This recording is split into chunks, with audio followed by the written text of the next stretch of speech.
Povo do Senhor, Maranata. Quer dizer que estão falando por aí que eu falo muito rápido, né?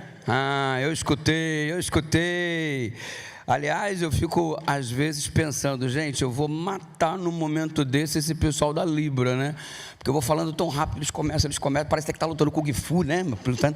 Mas eu vou tentar falar um pouco mais devagar hoje, amém, irmãos? Que amém que nada, eu tenho tempo para isso não. Que amém que nada, que amém que nada. Que alegria que acerca de você, porque ter comparecido aqui é realmente um privilégio, em plena segunda-feira, trabalho, escola.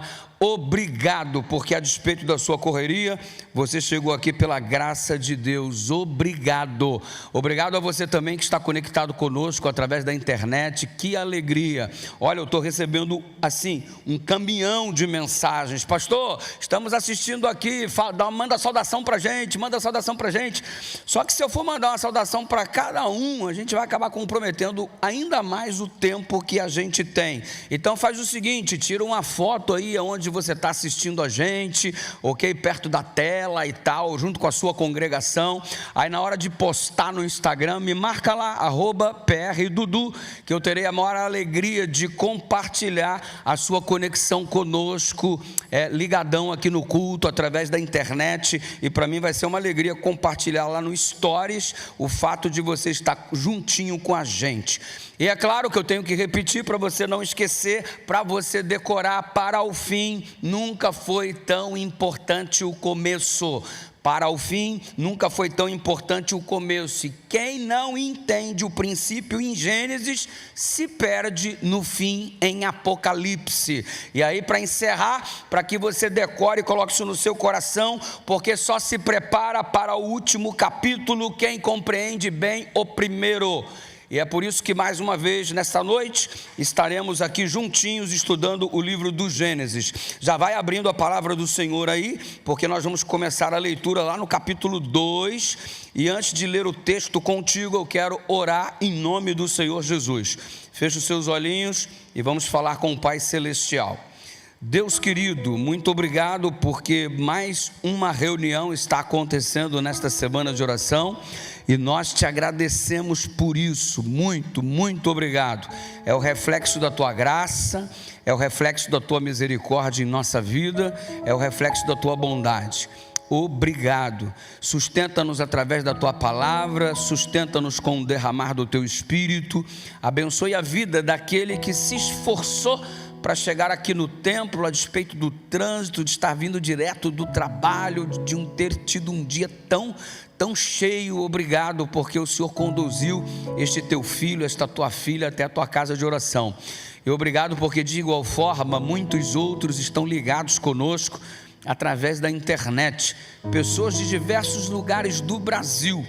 Mas agora, Senhor, nós nos unimos não como paulistas, baianos, cariocas, amazonenses ou de qualquer outro lugar. Nós nos unimos como teu povo, como habitantes da Nova Jerusalém muito em breve. Essa é a nossa bendita esperança. E nós te pedimos agora a iluminação do teu Espírito para compreendermos a tua inspirada palavra. Em nome de Jesus Cristo. E teu povo lindo diz: glórias ao nome de Deus. Vamos em frente. Ei, é perfeitamente fácil você encontrar Deus expressando amor por seus filhos nas primeiras páginas da Bíblia. Logo quando você começa a fazer uma leitura detalhada do livro de Gênesis, você vai percebendo Deus exalando, demonstrando, colocando de modo explícito o quanto Ele nos ama, o quanto Ele ama a raça humana. E enxergar o amor de Deus por nós em Gênesis é algo que não gera a menor dificuldade. É muito fácil ver em Gênesis como somos amados pelo Senhor. Vamos tentar entender um pouco isso. Como é que eu sou amado em Gênesis, pastor? Perceba que a primeira característica a ser citada nesta noite acerca do amor é o cuidado. Quem ama cuida. Coloca isso no seu coração. Não há amor desprovido de cuidado. Se você ama a sua esposa, você cuida da sua esposa. Se você ama os teus filhos, você cuida dos teus filhos. Se você ama teu amigo, você cuida do teu amigo. Se você ama os irmãos da tua igreja, você cuida dos irmãos da tua igreja. Ou seja, o cuidado é consequência daquele que ama. É impossível amar e não gerar cuidado pelo objeto do seu amor, pelo alvo do seu amor. E Deus da mesma forma. Deus cuida da gente por um motivo muito simples e ao mesmo tempo tão complexo. Ele cuida da gente porque Ele nos ama. E quem se sente amado pelo Senhor nessa noite, diga amém. Bendito seja o nome do Senhor. Ei, quem ama cuida, e quem cuida, a gente tem um provérbio, né? Quem cuida, pastor da casa, quem cuida da comida. É verdade. Deus de igual forma esteve provendo a casa, provendo a comida. Se você, por exemplo, olhar logo nos primeiros capítulos da Bíblia, vai perceber que ele construiu um jardim. Como é que é o nome do jardim? Éden, jardim do Éden. Você sabe o que significa a palavra Éden etimologicamente falando? A palavra Éden significa delícia, jardim das delícias, lugar do prazer. Deus criou um lugar delicioso para que Adão e Eva pudessem morar, habitar. O lugar, jardim do Éden, era uma verdadeira delícia de lugar. Aliás, você consegue levantar algumas características que certamente não existiam lá, porque senão comprometeriam a delícia deste lugar. Você acha que no Éden existiam, por exemplo, mosquitos? Mosquitos, você acha que sim, sim ou não? Mosquitos no Éden, alguns lugares chamam, lá no norte do Brasil, são chamados de carapanã. E outros lugares chamam de pernilongo. Ei, o Éden não tinha pernilongo, o Éden não tinha carapanã, o Éden não tinha mosquito. Sabe por quê? Era um lugar delicioso. Não precisavam trancar as portas ou janelas, nem precisava ter esse tipo de coisa, não havia violência. Ei, o clima era agradabilíssimo, não tinha calor que causava incômodo, não tinha frio que apavorava, era um clima perfeito, era uma delícia de lugar. Pagava aluguel? Claro que não. IPTU, conta de água, luz, internet, ei, não tinha conta para ser paga, e no céu também não teremos, amém, irmãos? Livre dos boletos em nome de Jesus. Eita glória, isso aí é bendita esperança, né? Gente, uma delícia de lugar. Sabe por quê? Porque quem ama cuida, e quem cuida proporciona a casa da melhor forma possível. Você não ama a sua família? Você não luta para ter uma casa legal, para dar o melhor conforto para o teu cônjuge, para os teus filhos? Não é assim que funciona. Você trabalha no planejamento, na direção de se casar, e você pensa num apartamento legal, numa casa legal, porque você quer começar a sua família proporcionando uma casa, um conforto. E quem ama faz isso. E como é que você enxerga Deus amando o ser humano? Proporcionando para o ser humano uma casa maravilhosa, jardim do Éden. E tem uma notícia para te dar: o Éden em breve será restabelecido em nome de Jesus, amém? Teremos a alegria de retornar ao jardim do Éden. Eu quero estar lá. Quem deseja, diga aleluia.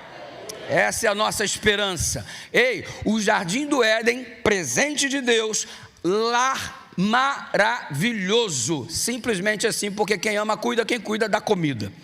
Só que além de dar comida, além de dar casa, quem cuida também dá comida. E você observa Deus providenciando mantimento para que o casal pudesse se alimentar, e se alimentar muito bem, diga-se de passagem. Você observa no verso 29 do capítulo 1, Deus dizendo: eis que tenho dado todas as ervas que dão semente, que se acham sobre a superfície de toda a terra. E aí o texto continua mostrando a provisão de Deus para o ser humano. Deus deu a casa, jardim do Éden. Deus deu a alimentação da melhor qualidade. Deu casa, deu comida, mas ele deu algo mais. Sabe por quê, querido? Sabe por quê, querida? Casa e comida não são suficientes, não é exibição de amor suficiente, não dá simplesmente para proporcionar a casa, para proporcionar a comida e consequentemente achar que não precisa fazer mais nada para que a família não se sinta amada, para que os integrantes da tua casa não se sintam queridos. Tem algo mais a ser feito e foi ensinado pelo próprio Deus. Onde é que você encontra isso? Num texto que normalmente utilizamos para falar sobre a questão da origem do ser humano. E aí usamos esse texto para explicar, uma vez que temos ali a declaração da origem, usamos como base para falar sobre mortalidade e imortalidade da alma. Mas hoje o texto não será usado para isso. Eu estou falando de Gênesis capítulo 2, versículo 7, a palavra do Senhor diz assim: então o Senhor Deus formou o homem do pó da terra, lhe soprou nas narinas o fôlego de vida e o homem se tornou um ser vivente. O versículo 7, que ilustra a origem da raça humana, mostra-nos alguns detalhes importantes, porque em todo o capítulo 1, Deus havia declarado: haja isso, haja aquilo, e as coisas foram surgindo mediante seu comando. Agora, eu já até te citei isso aqui no sábado, é a primeira vez que ele coloca a mão naquilo que ele cria, e é a primeira vez que ele declara que aquilo que ele cria não era simplesmente bom, era muito bom. A raça humana, o ser humano foi criado e foi caracterizado como alguém muito bom, ou seja, Deus coloca as mãos no barro para trazer vida ao ser humano, sua imagem e sua semelhança. Note quanta diferença ao criar o homem.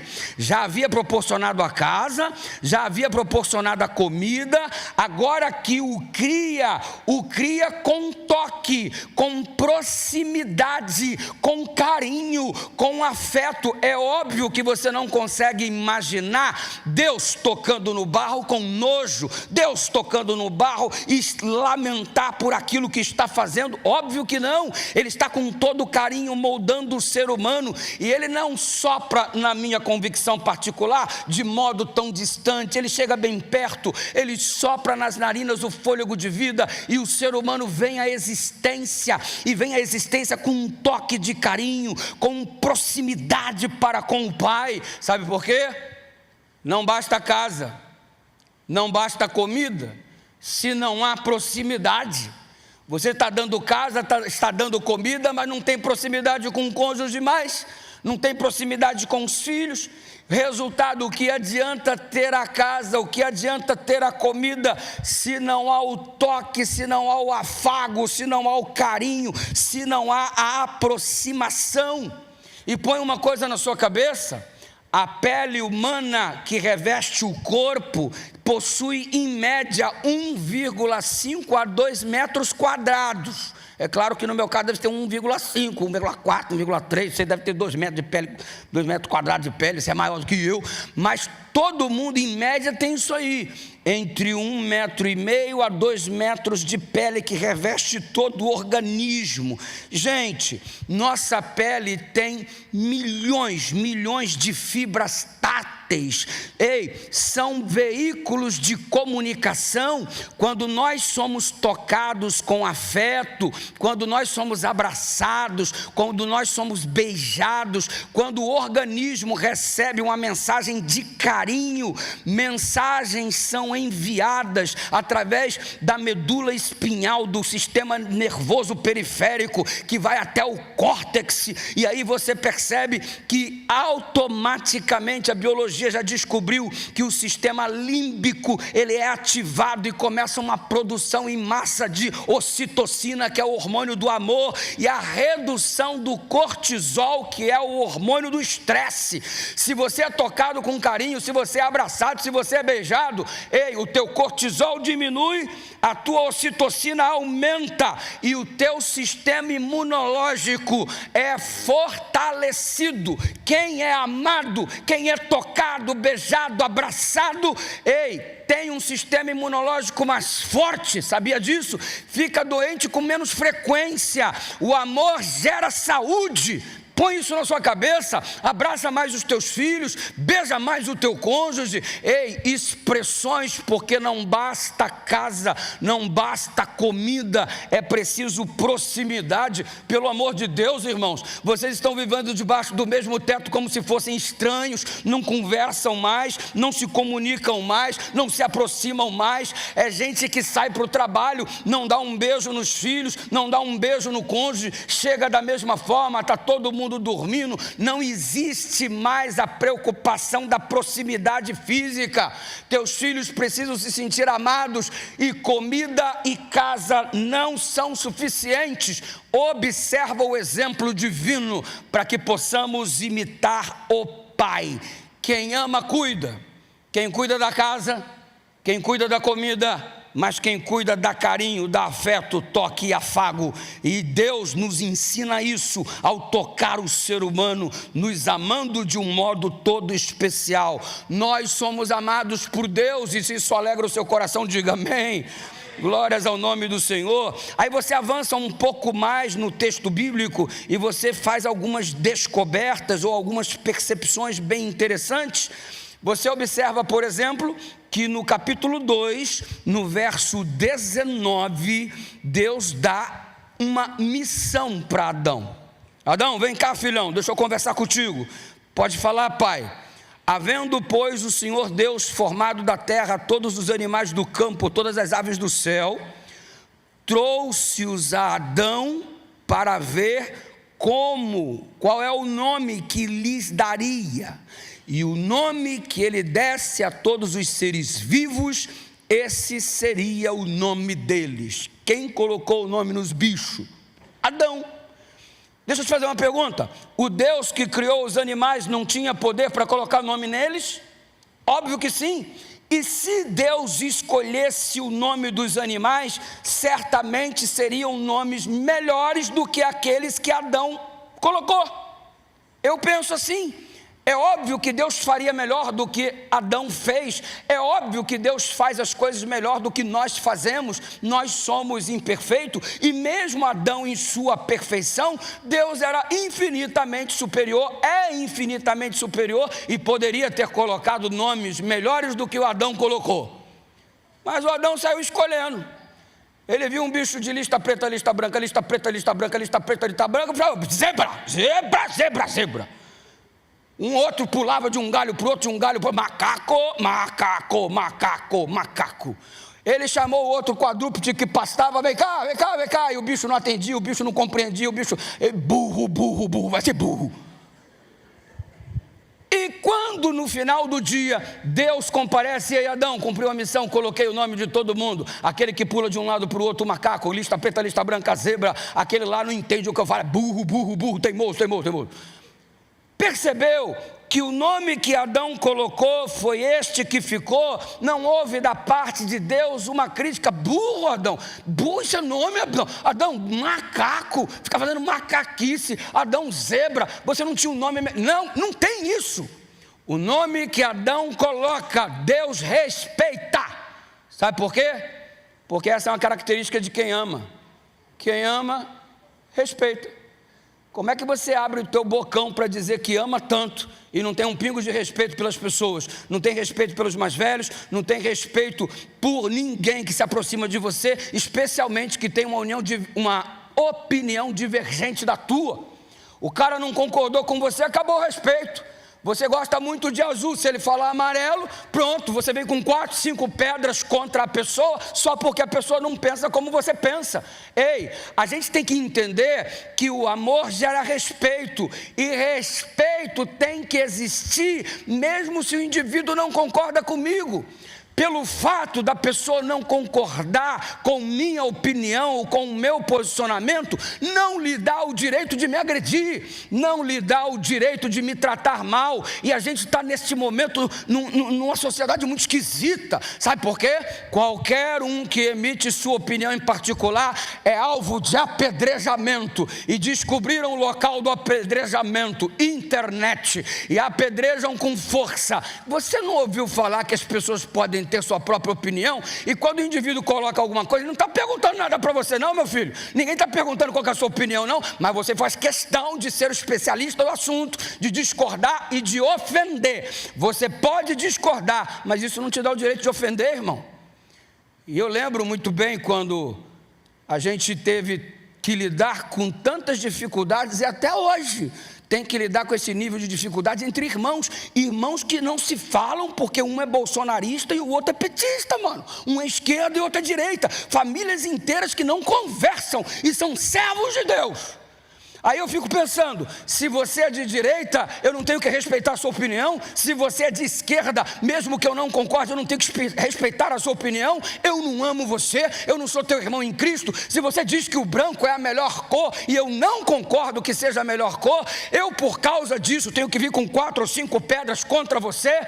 Ei, esquecemos a fé que professamos, esquecemos o povo a que pertencemos, esquecemos da igreja da qual somos membros, a fé que promulgamos para o mundo, que cai em descrédito por nossa falta de respeito. Enche a boca para falar que ama, mas não tem respeito por tua própria mulher, por teu próprio marido. Enche a boca para falar que ama, mas respeita o filho de todo mundo, mas os teus você trata feito um lixo. Trata bem a mulher de todo mundo, mas tua mulher você trata como se fosse sua inimiga. Que respeito é esse? Que amor é esse? O nome que o Adão colocou, Deus disse obrigado. Simples assim, sabe por quê? Eu poderia até ter feito melhor, Adão, mas eu respeito os nomes que você escolheu. Você ama? Cadê o respeito? Cadê o respeito pelas pessoas? Ou esse amor te dá o direito de desrespeitar? Logo, não é amor. Você precisa avaliar o sentimento que você tem. E sabe de uma coisa? Eu entendo Deus nos amando aqui no livro do Gênesis de modo muito claro, porque Ele aparece como aquele que conhece o homem. Porque como é que você ama quem você não conhece? Como que você ama um desconhecido? Logo, não existe amor à primeira vista, meu lindo. Para de ver novela. Esses filmes de romance estão embotando tua noção, tua percepção quanto a sentimento genuíno. Ah, você viu e amou, você viu e se apaixonou. É diferente, mas o amor é o resultado de um conhecimento. Ei, para conhecer, tem que conversar, gente. Como é que você vai amar alguém que você não conhece? Como é que você vai conhecer se você não conversa? Quando você conversa, você conhece. Quando você conhece, você pode ou não amar. Apaixonar-se pode acontecer à distância, mas quando você se aproxima e você conversa, aquilo vai determinar se vai surgir o amor ou não, porque é impossível amar alguém que você não conhece. Aí você diz que ama a Deus, tu conversa com Deus? Tu tem vida de oração ativa?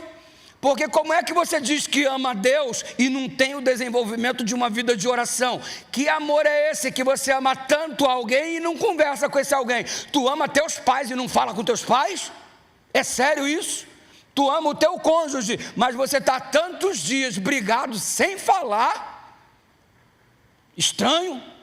Quem ama conhece. Para conhecer, tem que conversar. E para conversar, gasta-se tempo.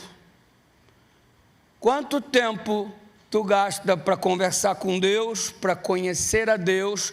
Porque só é possível conversar com Ele através da oração. e haver, consequentemente, uma aproximação. Você percebe que Deus vinha todos os dias, de acordo com o livro do Gênesis, bater papo com Adão no final do dia, na viração do dia, ao pôr do sol, no início de cada dia. Deus estava lá: Adão, vamos conversar. E era uma conversa, era um bate-papo, e ali eles ficavam estreitando o relacionamento face a face. Sabe qual que é a minha maior esperança? É de que um dia, ao regressar ao Éden, tenhamos a chance novamente de vê-lo face a face e de conversar com ele face a face. Eu espero isso ardentemente, ansiosamente. Se teu coração palpita nessa direção, diga amém. Que esse dia chegue logo em nome de Jesus. Ei, será que você não tinha que gastar um pouco mais de tempo conversando com os teus filhos? Está vivendo com estranhos dentro de casa? Será que você não queria conversar ou não deveria conversar um pouco mais com o teu cônjuge? Tu só conversa quando tu está querendo alguma coisa com a mulher, irmão? E aí tu acha que ela não entende isso e não se sente desvalorizada? Só é procurada quando surge um desejo da tua parte de cunho sexual e ela percebe que essa procura é tão somente para a tua própria satisfação?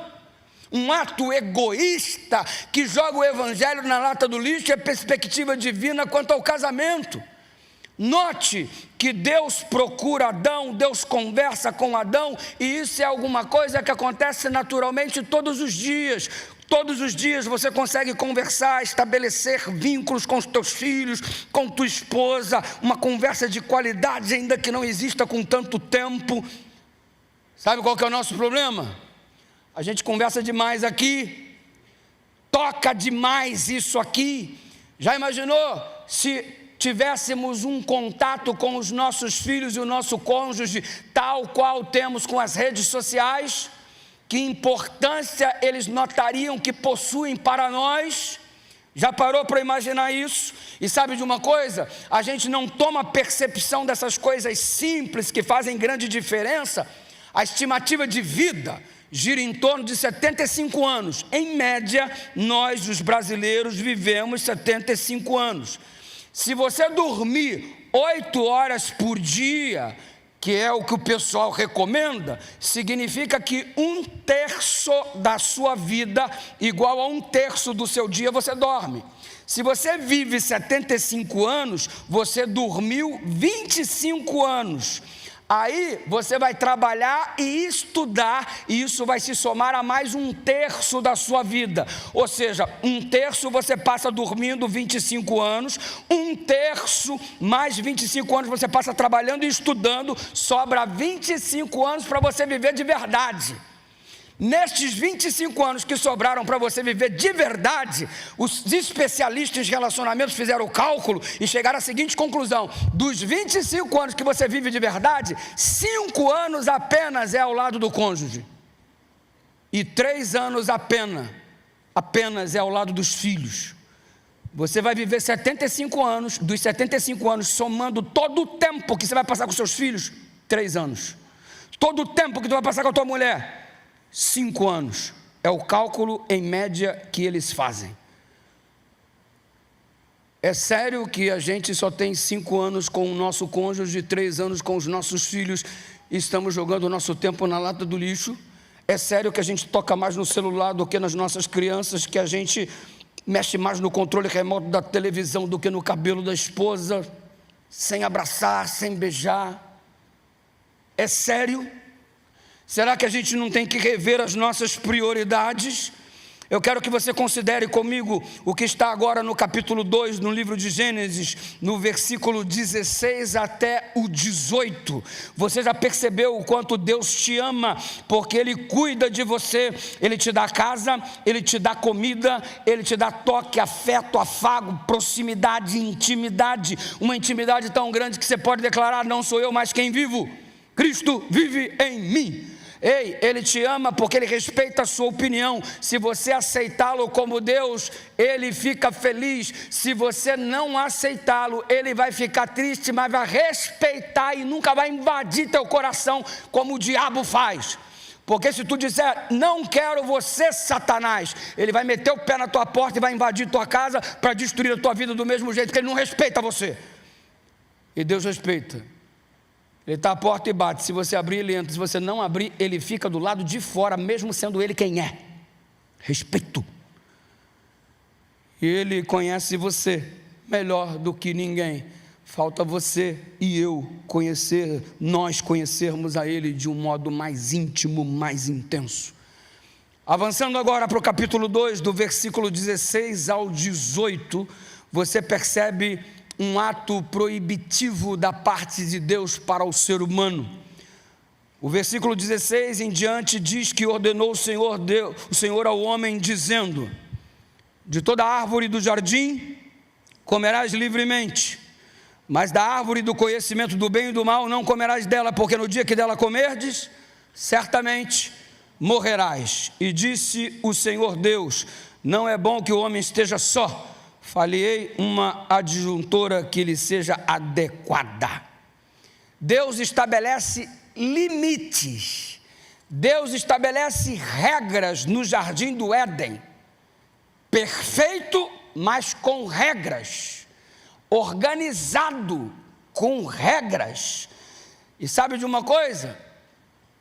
Eu me lembrei hoje de uma experiência conversando com os amigos e achei super adequado citar isso nesse momento, porque eu acho que se aplica assim bem, de modo bem descontraído até. Eu lembro que eu estava lá na embaixada do Rio de Janeiro, a embaixada americana no Rio de Janeiro, pela primeira vez quando fui tentar o visto, há muito tempo atrás, era o meu primeiro visto, e eu estava lá na fila, e eu era o próximo a ser atendido, logo depois da senhora que estava à minha frente, e foi a vez da senhora, a senhora foi chamada lá pelo entrevistador, e eu vi aquele americano falando aquele português todo embolado para a mulher, e a mulher notadamente era de Minas Gerais, com aquele sotaque falando trem, e ela foi lá conversar com o homem na entrevista, e eu estou parado aqui observando, e aí ele perguntou: o que a senhora vai fazer nos Estados Unidos? E ela falou: não, eu quero ir passear, eu quero passear lá com meu marido, e que tal, não sei o que eu quero ir para tal lugar, e eu aqui parado escutando, e ela falou assim, o entrevistador falou para ela: mas a senhora tem renda para poder fazer essas atividades, esses passeios?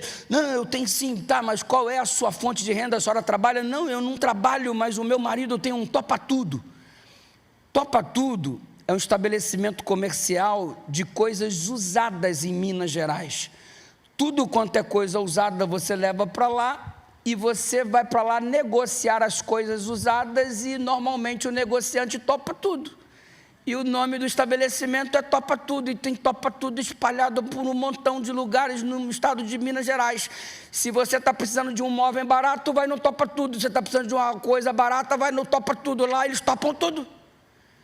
E aí o cônsul perguntou: o entrevistador perguntou: você trabalha com seu marido no quê? Ela: não topa tudo. Ele: que ser topa tudo? A mulher virou e falou: topa tudo é topa tudo. Mas o que é topa tudo? Não, topa tudo é que a gente topa tudo. E ela simplesmente falou isso. E ele virou: nos Estados Unidos nós não topamos tudo. E negou o visto para a mulher. Eu fiquei com o meu coração partido, e eu pensei: se eu chegar lá, eu não topo tudo. Já foi um indício assim para me preparar para a entrevista. E eu fiquei pensando: Deus institui o jardim do Éden, mas Ele não topa tudo. Você quer servir ao Senhor? Tem regras. Você quer servir ao Senhor? Tem limites. O reino de Deus tem regras, o reino de Deus tem limites, o jardim do Éden tem regras, o jardim do Éden tem limites. Na adoração ao nosso Deus, Ele não topa tudo não, irmão. Não vem com essa conversa fiada não, porque isso é procedente do inferno. Deus não topa tudo. A prova é que Ele colocou de modo claro no Éden: de toda árvore do jardim comerás livremente, mas da árvore do conhecimento do bem e do mal não comerás, porque no dia em que dela comerdes, certamente morrerás. Deus tem regras, limites. Não vem com essa conversa junto ao evangelho: quem tem limite é município, quem tem limite é município, pastor. Não, quem tem limite é servo de Deus. Quem tem limite é o Senhor nosso Deus. Ele tem limite no sentido de ter regras, não de ser limitado. Aliás, por que limites são importantes na vida humana? Você já parou para pensar nisso? Por que Deus coloca tanta regra? Por que Deus estabelece no jardim do Éden um limite de ação para o casal Adão e Eva?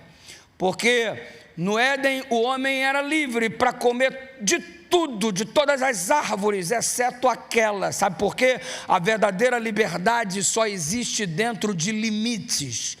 Não vem com essa conversa de que há liberdade fora dos limites, quebrando as regras.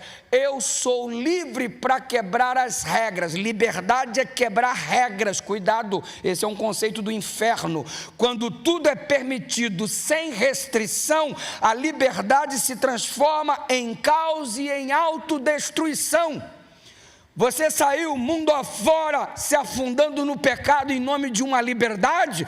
Tudo que você conseguiu foi o caos. Tudo que você conseguiu foi a autodestruição. Eu sou livre para beber. Você se autodestruiu. Você experimentou um caos, deteriorou a tua saúde, gastou um dinheiro que não devia, se afastou dos teus entes queridos. Ei, deixou tua família passando necessidade por ter se afundado nas drogas. Ou seja, tua liberdade criou um caos. Tua liberdade trouxe uma autodestruição, porque quando você entende que liberdade é quebra de regras, você acaba de fugir do escopo divino. E sabe por que Deus coloca limites? Porque eles protegem a vida e a integridade. O limite imposto por Deus evitava a experiência da morte. Sabe por que Deus te coloca limite?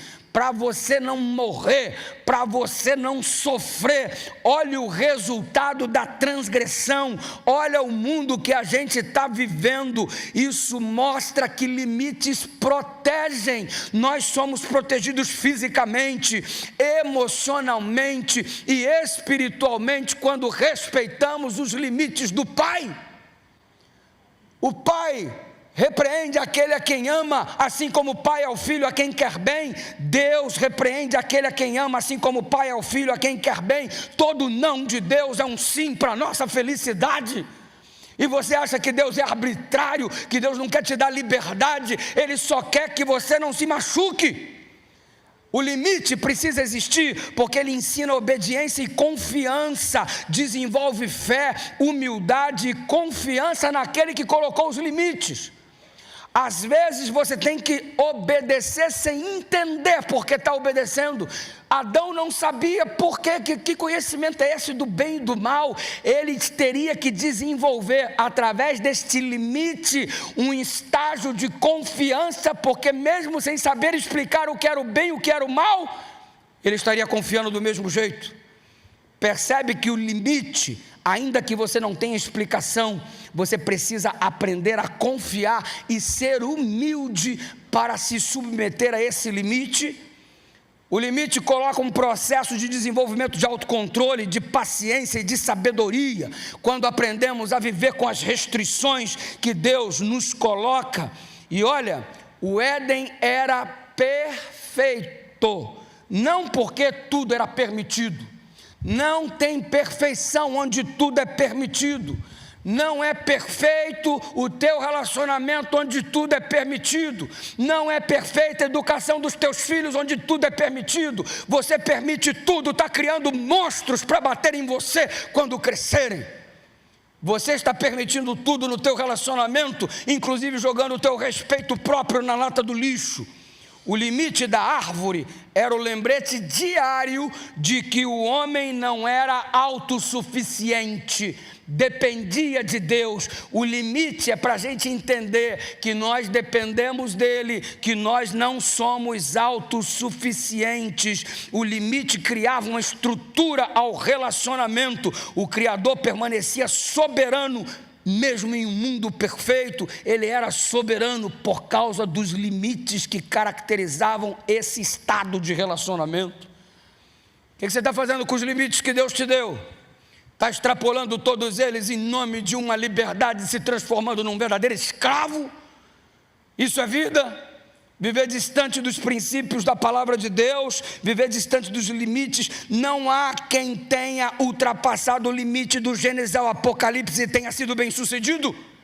Me mostra um único exemplo, me exibe um único exemplo de vida que você conhece no teu entorno de relacionamento, de indivíduos que não respeitam limites e conseguem colher bons frutos por causa disso. Caracteres que simplesmente são jogados na lata do lixo, porque os limites não foram considerados. Você precisa rever este conceito e pedir a Deus humildade, poder e sabedoria para se submeter aos limites que Ele tem colocado e exibido através da sua palavra. Eu quero ser fiel aos limites de Deus que Ele coloca para a minha vida. Eu quero ser obediente às suas regras e suas leis, porque todas elas são constituídas para o meu bem-estar, porque eu sou amado pelo céu. Quem crê nisso, diga amém. Respeita os limites que Deus tem colocado para você. E olha, você observa ainda no capítulo 2, o capítulo 2 é simplesmente recheado de assuntos importantes, de assuntos relevantes e super atuais. Você olha, por exemplo, o capítulo 2, do verso 18, não é bom que o homem esteja só, far-lhe-ei uma ajudadora, a fim de que o assista, a fim de que lhe seja idônea. A abertura aqui para falar de casamento, relacionamento, namoro e noivado, só que isso aqui vai virar vigília, não dá. Aí você vai para o verso 21, o Senhor fez cair um sono pesado sobre Adão, este adormeceu, e Deus tomou uma de suas costelas e cerrou carne em seu lugar, e da costela que o Senhor Deus tomou do homem, formou uma mulher e trouxe-a a Adão. O original hebraico, quando coloca esta cena em evidência no seu relato, o português não transmite, o grego não transmite, quando traduzido do Velho Testamento para o grego, mas o original hebraico traz a ideia de que Adão, ao ver a mulher, ao acordar da cirurgia e contemplar aquela mulher, a expressão é uma expressão de comemoração. É como se ele estivesse falando: oba! Oba! O cara comemorou. Portanto, deixará o homem seu pai e sua mãe, se apegar-se à sua mulher, e serão os dois uma só carne. Falar sobre casamento, só esse trecho aqui já dava toda semana de oração, mas acerca desse trecho eu quero falar apenas um único assunto. Deus criou o homem, fez cair o sono pesado, criou uma mulher de sua costela. Você já está entorpecido de saber que isso ilustra, segundo o próprio relato de Ellen White, a igualdade do homem e da mulher. Deus não fez a mulher menor que o homem, senão teria tirado do pé, e Deus não fez a mulher para estar acima do homem, porque senão teria tirado da cabeça. Tirou da costela para denotar igualdade. Ellen White fala sobre isso, equilíbrio. E nós estamos vivendo numa época, lamentavelmente, de descaracterização do homem e da mulher. E você olha para o Gênesis e percebe que o estabelecimento do gênero está sendo comprometido, o desequilíbrio entre os gêneros, o ataque à figura masculina e também feminina. Isso, na verdade, é apenas uma coisa: o reflexo da guerra espiritual, o reflexo do fato de que estamos dentro do grande conflito. A percepção atual de desequilíbrio dos gêneros nada mais é do que a exibição clara da luta do bem contra o mal, em especial as forças demoníacas querendo jogar na lata do lixo o propósito pelo qual Deus trouxe à existência homem e mulher. E o desequilíbrio está sendo demonstrado em dois polos contrários. De um lado o machismo, do outro lado o feminismo. Vivemos numa época marcada por graves distorções sobre o masculino e o feminino. O machismo, ao longo da história, representou algumas coisas por parte dos homens: força sem compaixão. O que adianta ter força se não tem compaixão? Autoridade sem serviço. E o machismo demonstra liderança sem responsabilidade. O que é o machismo se não força sem compaixão, autoridade sem serviço e liderança sem responsabilidade? O machista é assim. E você vai para o outro lado, Para combater o machismo se levanta o feminismo, e a resposta é um tiro que saiu pela culatra, é uma busca de uma suposta igualdade e justiça em sua forma radical e contemporânea, mas representa outros 3 pilares drásticos, porque o feminismo rejeita a masculinidade, se auto-idolatra, e a tentativa, em terceiro lugar, de eliminar as diferenças naturais entre homem e mulher. Ei, biologicamente, psicologicamente, funcionalmente, tudo é diferente, mano. E aí vem o feminismo com a tentativa de eliminar as diferenças naturais existentes entre o homem e a mulher, a auto-idolatria quanto à mulher e a rejeição da masculinidade. Como se o ser humano chamado homem não tivesse nenhum valor mais dentro do processo da convivência social. O resultado, a deteriorização da figura masculina, que nos últimos tempos temos visto o desenvolvimento sistemático e consequentemente desvalorizado e enfraquecido a figura do homem, em detrimento à figura da mulher. Os homens hoje são retratados como tolos, irresponsáveis, opressores, e quem retrata isso é a mídia.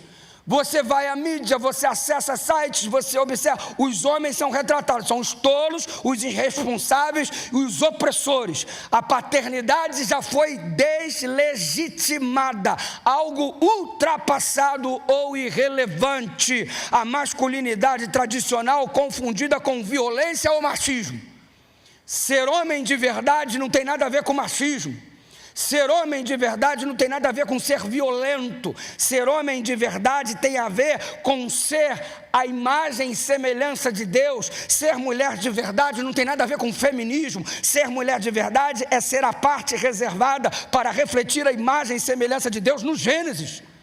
A supervalorização da figura feminina está estabelecendo, entre outras palavras, um processo de desequilíbrio. Você dá uma olhada, as mulheres hoje são chamadas de deusas, donas de si, superiores, como se ser mulher as tornasse moralmente superiores aos homens. E desculpa, não é. Todos pecaram e destituídos estão da glória de Deus. Pecadores são os homens, pecadores são as mulheres. Não vá para um extremo, não vá para o outro. Vem aqui, meu filho, para o equilíbrio do evangelho. A maternidade é celebrada, mas a paternidade muitas vezes é descartável. Comemoração do Dia das Mães é a segunda maior movimentação comercial do país. Comemoração do Dia dos Pais é só uma meia que tu recebe. Eu fiz um trabalho no presídio durante um tempo.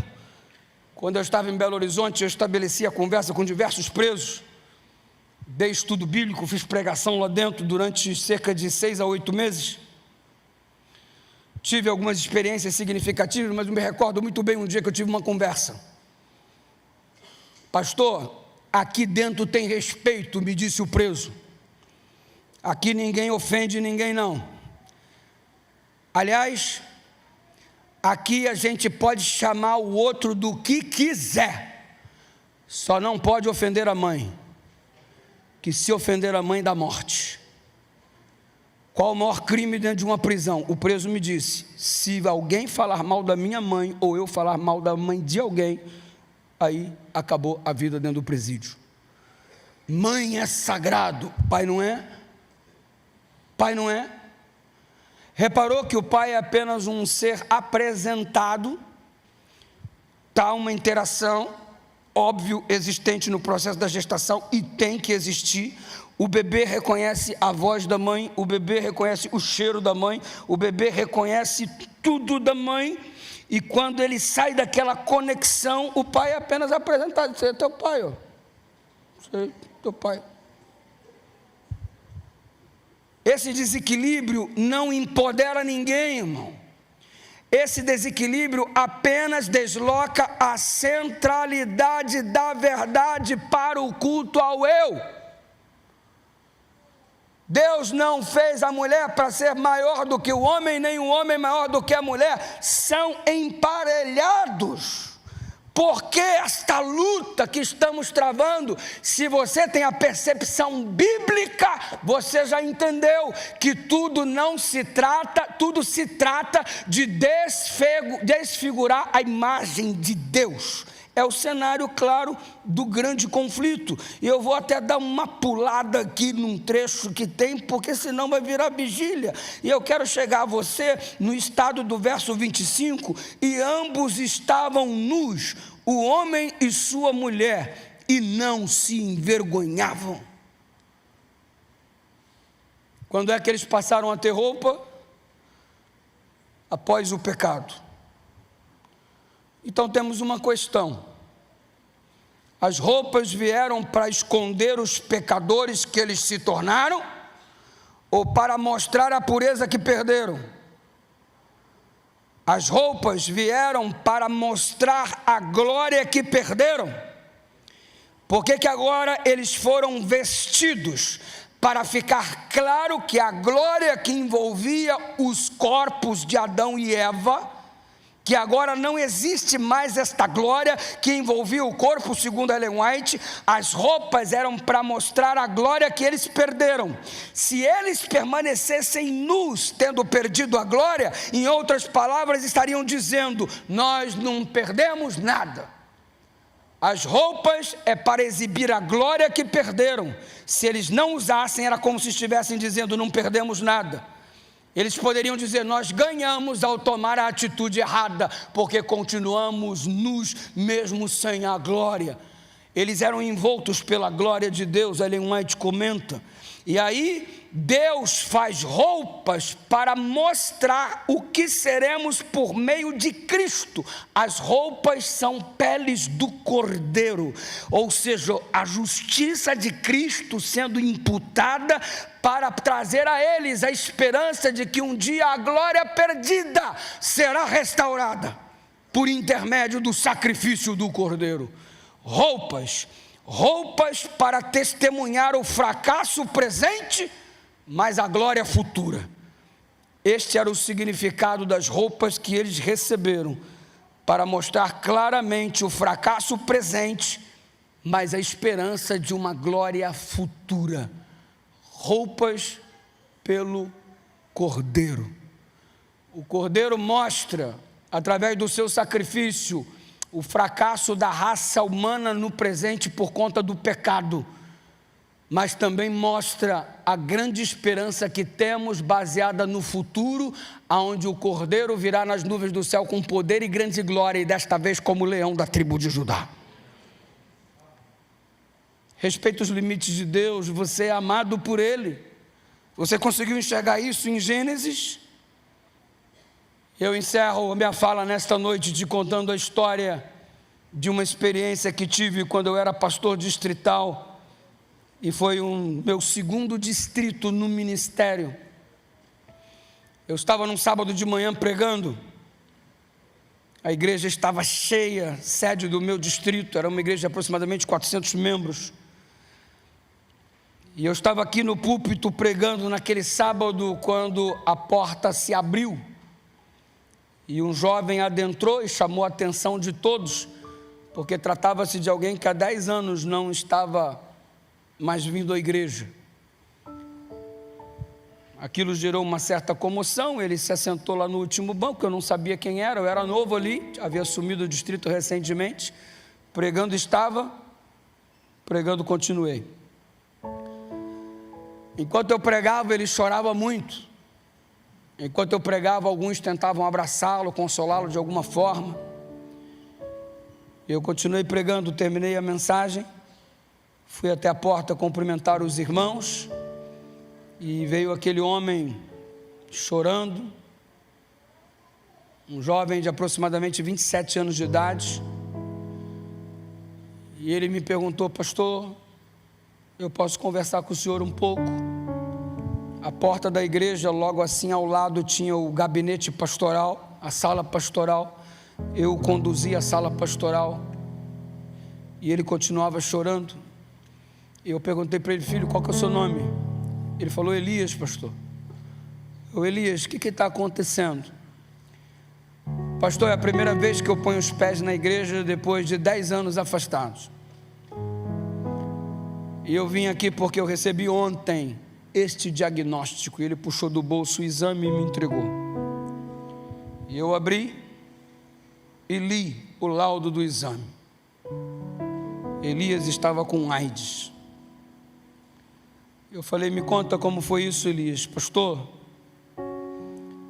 eu estava na igreja, os jovens começaram a sair e eu cheguei assim, cara, todo mundo é feliz, eu nasci na igreja, eu cresci na igreja, eu vivi na igreja. E todo mundo parece que é feliz fumando, eu nunca fumei. Todo mundo parece que é feliz transando, eu nunca transei. Todo mundo parece que é feliz bebendo, eu nunca bebi. Todo mundo fala das festas e das farras e eu nunca farriei. Eu comecei a pensar, cara, eu sou o mais infeliz dentre os jovens. Eu sou o cara que menos sucesso experimenta. A minha vida é muito sem graça, de repente nem vale a pena viver. Eu tenho que sair para experimentar a vida antes que eu perca a minha juventude.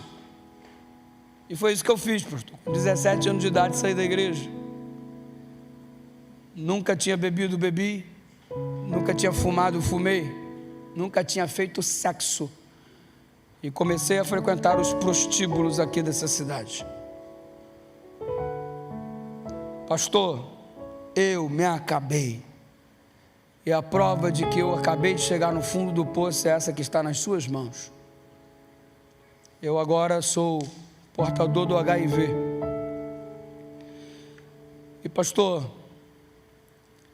eu vim aqui desesperado e para saber, será que Deus me aceita depois de eu ter extrapolado tantos limites? Será que Deus me ama a despeito de eu ter ido tão longe? Ele continua me amando? Será que Ele ainda me ama? Eu falei, é claro que Ele te ama. Você extrapolou todos os limites e está colhendo por fruto aquilo que você plantou, mas ainda resta esperança, ainda resta oportunidade. E eu comecei a falar do evangelho para ele, eu comecei a falar da palavra para ele, e ele solicitou estudos bíblicos, e ele voltou a estudar a Bíblia, e depois de alguns meses eu tive a alegria de rebatizar o Elias em nome do Pai, do Filho e do Espírito Santo. Eu mesmo o batizei. E o Elias ficava naquele controle para que sua saúde permanecesse estável, para que a sua enfermidade não o dominasse. Mas a luta naquela época era muito mais difícil do que hoje, os recursos naquela época eram muito mais escassos do que aqueles que existem para o tratamento hoje. E Elias sofria, porque olhava para ele, a gente via os prejuízos que ele estava tendo por conta da enfermidade. E ele vivia meio que atormentado, será que Deus me aceitou de volta? Será que Deus me recebeu? Um dia o Elias foi internado em estado muito grave. Eu fui visitá-lo no hospital, lá no Rio de Janeiro. Eu fui até onde ele estava e a primeira coisa que ele fez quando eu me aproximei, ele estendeu a mão para mim e eu segurei a mão dele, ele apertou com toda a força que tinha e começou a lágrimas escorrerem dos seus olhos e ele dizia para mim, pastor, Deus vai me aceitar de volta. Elias, você sabe que sim, a palavra diz que sim, Deus te perdoa, Deus te aceita de volta, a despeito de você ter ultrapassado todos os limites, Ele te recebe novamente. E ele me disse, pastor, eu não me perdoo. Aí é complicado, porque Deus Ele perdoa e às vezes nós mesmos não nos perdoamos, não aceitamos. E o Elias, a gente tem que lidar com isso melhor. E a gente ficava conversando e orando juntos. E um dia eu estava em casa, já era de madrugada, já era tarde da noite, melhor dizendo. Eu recebi uma ligação. Era a irmã do Elias, que estava na região dos Lagos. Pastor, acabei de receber uma ligação agora do hospital, o Elias está muito mal e parece que de hoje ele não passa. Eu estou saindo aqui agora da região dos Lagos em direção a Niterói e eu quero encontrar o senhor lá. Eu saí da minha casa e cheguei de manhã lá no hospital. A irmã do Elias já se encontrava com ele, e ele havia entrado numa área de isolamento. Eu coloquei uma roupa especial para entrar na área onde ele estava, e quando eu cheguei lá, ele estava já em estado de coma.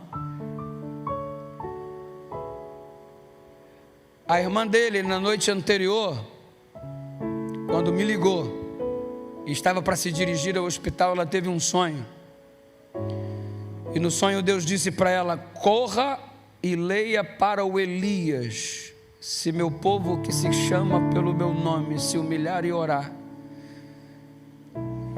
E ela foi lá, correu para ler crônicas para o Elias, e quando ela terminou de ler a promessa de Deus, o Elias entrou em coma.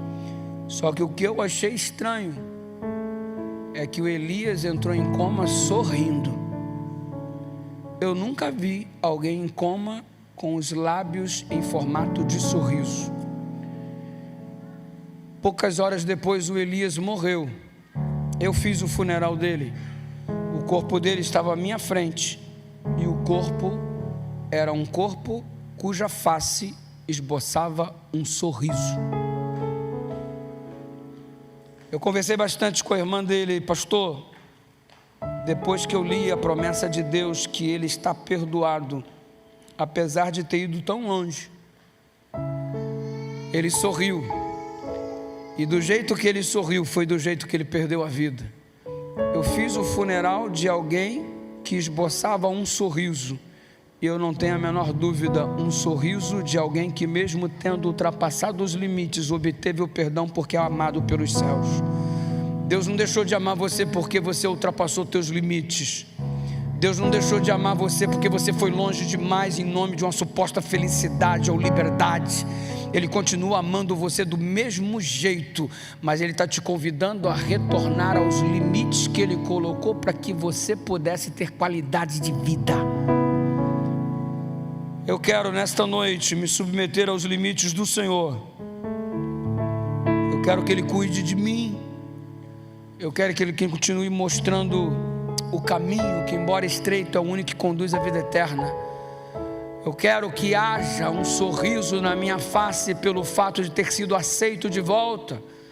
Eu quero que haja um sorriso na minha face pelo fato de ter sido perdoado. Eu quero que haja um sorriso na minha face pelo fato de ser amado como ninguém.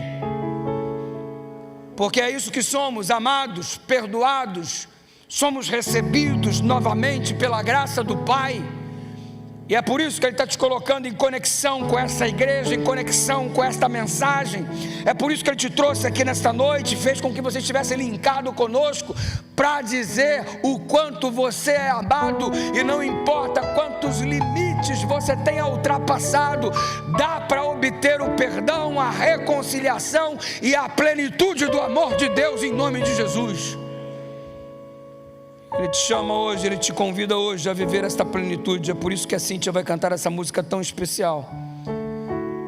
E olha, tem um QR Code que vai aparecer na tela, e você tem a possibilidade, através desse QR Code, colocar o motivo para orarmos por você, a sua decisão em estudar a Bíblia, a sua decisão de se preparar para ser batizado, de viver os limites que Deus, nos limites que Deus colocou para que você seja protegido e amado.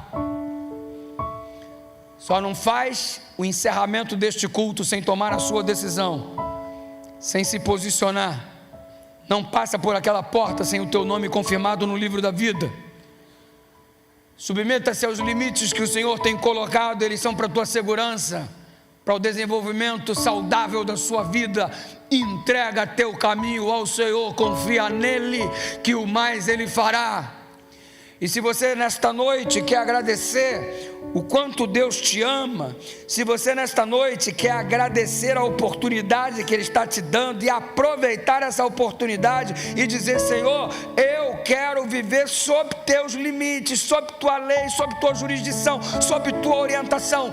Enquanto você estiver ouvindo esta canção da Cíntia, levante-se de onde você está, coloque-se em pé em nome de Jesus, dizendo para Ele que quer viver a plenitude da vontade dEle na sua vida. Não espera o outro levantar, deixa eu ver se alguém vai levantar para me levantar. É você e Deus, irmão. Ele Ele bate a porta do seu coração esperando uma decisão nessa noite, de reconciliação, de retorno, de reafirmação, de declaração de amor, de compromisso, de entrega. Posicione-se em nome de Jesus. Muito obrigado, Senhor, pelo estudo da Tua Palavra nessa noite. Obrigado porque somos amados pelo Senhor, e isso é perceptível em cada página da Bíblia. Obrigado porque o Senhor cuida da gente. Obrigado porque o Senhor respeita a gente. Obrigado porque o Senhor conhece a gente. Obrigado pelos teus limites, que muitas vezes queremos extrapolar em função de uma falsa liberdade, quando na verdade nos tornamos escravos do pecado quando extrapolamos esses limites. Perdoa-nos, Senhor, porque queremos voltar a viver no escopo da Tua vontade. É por isso que nos erguemos nesta noite na Tua presença, aqui no templo, e essas pessoas em suas residências, que estão agora se posicionando também, para dizer ao Senhor que estão dispostas a retribuir o amor que o Senhor tem para conosco, através de uma vida de entrega e compromisso contigo e com Tua vontade. Obrigado porque temos esperança quanto ao Elias. Nos últimos instantes da vida ele pôde voltar a sorrir, porque se sentiu perdoado e amado. Deus devolve o sorriso para a gente também, porque nós queremos também nos sentirmos amados e perdoados pelo Senhor, e que Teu Espírito possa nos mostrar o quanto somos amados, à Tua disposição em nos perdoar por muitas vezes termos extrapolado os limites. Devolve o sorriso para a gente, resultado de estar em paz contigo. É o que te oramos nessa noite, e o fazemos em nome de Jesus Cristo. E o teu povo diz: abraça teu irmão e diga: você é amado de Deus.